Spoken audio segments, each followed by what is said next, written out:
Donc, on commence la 9e séance, bien sûr, du chapitre 3, équation différentielle. Adnana. Donc, attention, le f10, c'est le deuxième membre de l'équation différentielle terne, qui mène c'est 2 exponentielle 3x. Donc, delta. Delta, on a, bien sûr, qu'est-ce qu'on prend en air? Comment, bien sûr, on remplit le delta sur oui. Donc, qu'est-ce qu'on va faire? Hein? Delta. Donc, vous prenez par exemple exponentielle moins 3x. Voilà.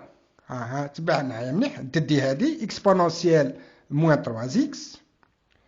La dernière, moins 3 exponentielle moins 3x. Moins 3 exponentielle moins 3x. Et vous prenez exponentielle 2x. Exponentielle 2x.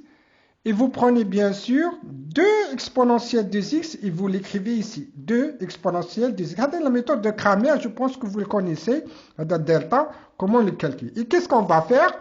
Je multiplie ça par ça. Exponentielle moins 3x fois 2 exponentielle de x, c'est quoi? C'est 2 exponentielle moins x. Bien sûr, exponentielle moins x fois exponentielle de x, c'est moins x. Le 2, c'est le 2. Moins, un signe moins, on a plus, on va voir pourquoi, moins. Exponentielle 2x fois moins 3 exponentielle moins 3x. Bien sûr, ça sera moins 3 exponentielle moins x. Le moins avec le moins, ça va donner bien sûr un plus. Le moins et ce moins, ça va donner un plus. Et ça, c'est bien sûr 5 exponentielle moins x qui est différent de 0, bien sûr. Ah. Et je calcule le C'1. Je vais calculer C'1 et le C'2. La méthode de Cramer. Donc, C'1 à quoi est égal? C'1 à quoi est égal? C'est C'1, du coup maintenant, sur delta, bien sûr sur delta, toujours sur 5 exponentielle moins x, sur delta. De delta, les différents de 0, donc je peux écrire ça sur delta. Et le C'1 à quoi est égal? À C'1. Donc, qu'est-ce que je dois faire? Ça sera 0, 2 exponentielle 3x, 0, 2 exponentielle 3x, je remplace week-end C'1 à 0, 2 exponentielle 3x, et je laisse ça pour le C'2, exponentielle 2x, exponentielle 2x, 2 exponentielle 2x, 2 exponentielle 2x. Donc la méthode de Cramer, il faut bien sûr, il faut l'apprendre. Et je calcule ça. Donc 0 fois 2 exponentielle 2x, c'est 0. Moins, je multiplie exponentielle 2x par 2 exponentielle 3x, c'est moins 2 exponentielle 5x. Moins 2 sur 5 exponentielle 6x. Et j'ai trouvé le C'1.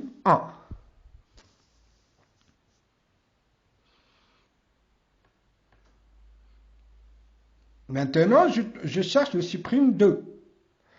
C'2. Donc, c'est sur delta toujours. Delta, on l'a déjà, c'est 5 exponentielle moins x. Et je fais la colonne, une parenthèse. Le crochet plutôt. Alors, C'2 à quoi est égal? Regardez ici, C'2. C'2. C'2 à quoi est égal? Donc, je laisse pour le exponentielle moins 3x moins 3 exponentielle moins 3x. Exponentielle moins 3x moins 3 exponentielle moins 3x. Et je remplace le prime 2, 0, 0, 2 exponentielle 3x. 0, 2 exponentielle 3x. 0, 2 exponentielle 3x. Je multiplie ça par ça. Ça sera 2, exponentielle 3x fois exponentielle, c'est 2, moins 0 fois ça, c'est 0. C'est 2 sur 5 exponentielle x. Donc, si je trouve le C'1 est égal à moins 2 sur 5 exponentielle 6x, je calcule C1, c'est l'intégrale de ça. L'intégrale de ça, l'intégrale, tout le monde sait intégrer exponentielle 6x, c'est 1 sur 6 exponentielle 6x, donc le 6 fois 5 c'est 30, ça c'est 30, moins 2 sur 30 exponentielle 6, plus alpha, une constante. Maintenant, C'2 est égal à 2 sur 5 exponentielle x, tout le monde sait intégrer C'2, l'intégrale d'exponentielle x, c'est exponentielle x, donc on trouve toujours C2, C'2, C2, C2 c'est l'intégrale de C'2, 2 sur 5 exponentielle x plus bêta appartient à R. On déduit que on déduit que y à quoi est égal, et c'est bon, qu'on a déjà dit que le y à quoi est égal. A et y. Faut pas oublier ça. C1 exponentielle moins 3x plus C2 exponentielle 2x. C1 à quoi est égal et C2 à quoi est égal. On l'a déjà calculé. Alors le C1, c'est moins 2 sur 30 exponentielle x plus alpha. On a sur 2 sur 5 exponentielle x plus alpha. Donc, je remplace dans notre équation. Moins 1 sur 15 exponentielle x plus alpha exponentielle moins 3x.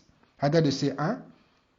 Plus C2, c'est 2 sur 5 exponentielle x plus bêta exponentielle 2x. Et je remets. Y, c'est C1 exponentielle 3x, C2 exponentielle 2x.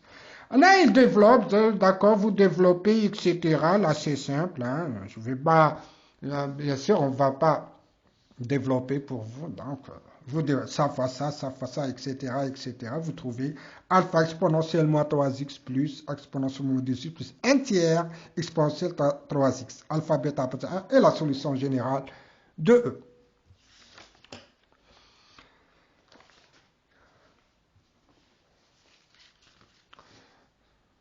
Maintenant, équation différentielle linéaire homogène au coefficient, cette fois-ci non constant. Le C1 et le C2 ne sont pas des constantes, second degré toujours. C'est une équation du type, voilà, regardez ici, y seconde, plus AX. Le A n'est pas une constante, il est en fonction de X, puisque par A de X plus B de X de Y égale à 0, Y'. On va l'appeler l'équation caractérise E0. Soit Y une solution particulière de E0. On cherche la seconde solution Y2 sous la forme, on cherche la seconde solution Y2 sous la forme Y2 égale à phi de X, Y1. On cherche la seconde solution Y2 sous la forme Y2 est égal à phi de X, Y1. La solution générale de E0 est Y et C1 Y1 plus C2 Y2. On cherche la seconde solution Y2 sous la forme Y2 égale phi de X, Y1. La solution de E est Y, C1 Y1 plus Y2. Par exemple, directement, on va prendre un exemple, pour ça sera facile, pour bien comprendre.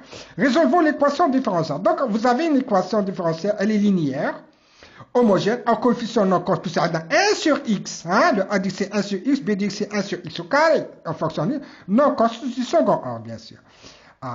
Maintenant, sachant que Y1 égale X est une solution de l'équation 0. C'est-à-dire, si je remplace Y1 par Y, je vérifie cette équation. Bien sûr, X seconde c'est 0. X c'est 1, moins 1 sur X plus 1 sur X au carré. Donc, on va trouver moins 1 sur X plus 1 c'est 0. Donc, très bien. Le Y1 égale X est une solution de l'équation. Je remplace X, Y1, Y seconde. Il n'y a pas de problème. On pose Y est égal à phi X. On applique. Y2 égale à phi de X, Y1. Y1, la solution particulière. Votre solution particulière Y1 pour l'exemple, c'est X. Donc, Y égale à phi fois X. On a phi de X, par exemple. Phi de X, X. Phi de X, X. J'applique. Je dérive. Le phi, il est en fonction de X. Je le dérive, ce n'est pas une constante. Donc, la dérivée, c'est phi prime fois X. Phi prime fois X, plus la dérivée de X, c'est 1 fois plus phi. C'est bon, on a déjà vu ça. Maintenant, Y seconde. Je dérive ça une deuxième fois. La dérivée de ça, c'est, je dérive phi prime de X. C'est quoi? C'est phi seconde fois X. La dérivée de X, c'est 1 plus phi prime. Plus, la dérivée de phi, c'est quoi? C'est phi prime. Donc, Y seconde, c'est phi seconde de X plus 2 phi prime. En remplaçant Y seconde par leur valeur, on obtient. Adna le Y seconde par leur valeur, on obtient. Faites l'équation. Et je remplace Y seconde par Y seconde. À quoi est égal?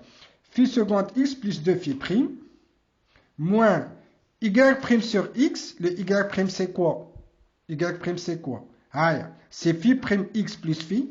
Phi prime X plus phi sur X. C'est Y prime sur X. Plus Y sur X au carré. Y c'est quoi? Voilà Y. Phi X sur X au carré. J'ai remplacé y prime y seconde par le voilà. Y prime y seconde. J'ai trouvé ça. Maintenant, je développe phi seconde x plus 2 phi prime moins 1 sur x fois ici moins phi prime, moins phi de x plus phi d égale à 0. Et je trouve phi seconde de x plus phi prime égale à 0. Posons maintenant, je termine cette séance, s'il vous plaît.